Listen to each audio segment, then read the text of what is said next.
আমি পিছপৰা অঞ্চলত এনেকুৱা এটা মছলা মেচিন পাই আমি ৰাইজ যথেষ্ট উপকৃত হৈছোঁ। লগতে ইয়াত তেওঁ পাইকাৰী দৰত মছলা বিক্ৰী কৰাৰ কাৰণে আমি লাভৱান হৈছোঁ।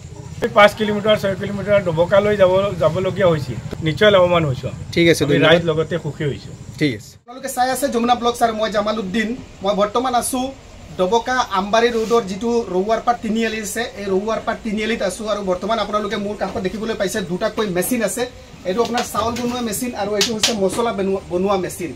আপুনি যদি আজিৰ যুগতো আপোনালোকে নিশ্চয় কিচেনৰ সব ধৰণৰ মছলা যিখিনি আছে গোটেই মছলাখিনি আপুনি ৰেডিমেড কিনি আনে, নহ'লে আপুনি ক'ৰবাত মেচিনত নি পেলাই বনাবলগীয়া হয়, কুটাবলগীয়া হয়।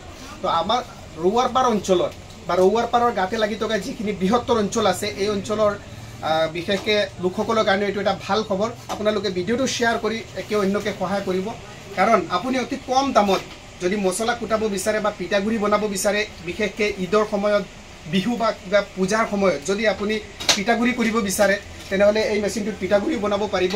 বা যিকোনো ধৰণৰ জলকীয়াৰ পৰা, হালধিৰ পৰা, ধনিয়াৰ পৰা যিকোনো মছলাও আপুনি গুড়ি কৰি ইয়াৰ পৰা নিব পাৰিব। আপোনাৰ কাৰণে আৰু এটা ভাল খবৰ আছে। এই যিজন মেচিনৰ যিজন স্বত্বাধিকাৰ আছে, এই মেচিনখনৰ আগফালে তেওঁৰ এখন দোকান আছে।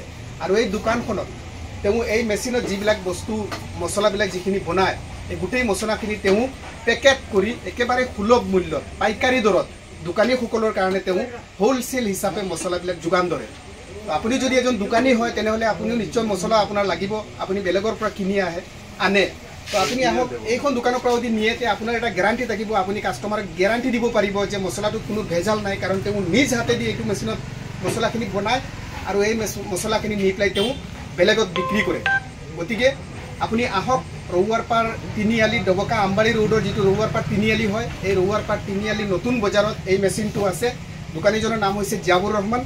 তেওঁ অত্যন্ত ভাল মানুহ। আপোনাৰ যদি মছলা কুটাবলগীয়া হৈছে, আপুনি ইয়াত আহি কুটাব পাৰে। যদি আপুনি পাইকাৰী দামত আপুনি মছলা কিনিব বিচাৰে, তেনেহ'লে তেওঁৰ দোকানত আহি বা তেওঁৰ মেচিনটোত আহি পেলাই যোগাযোগ কৰক। নিশ্চয় আপুনি বহুত সস্তাত, বেলেগ জেগাতকৈ আপুনি সস্তাত বস্তু নিব পাৰিব ইয়াত। আৰু যদি ধান চাউল এইবিলাক আপুনি বনাবলগীয়া হয়, তেনেহ'লে ইয়াত এইটো ব্যৱস্থা আছে। তো ভিউৱাৰ্ছ, মই আশা কৰিছোঁ আমাৰ এই পিছপৰা অঞ্চলটোৰ মানুহৰ কাৰণে নিশ্চয় এইটো এটা ভাল খবৰ। তো ভিডিঅ'টো আপোনালোকে বেছি শ্বেয়াৰ কৰি দিব, যাতে আমাৰ এই অঞ্চলৰ পিছপৰা অঞ্চলৰ মানুহখিনিৰ সহায় হয়। তাৰে আশাৰে আজি ভিডিঅ'টো ইয়াতে সামৰণি মাৰিলোঁ। ধন্যবাদ।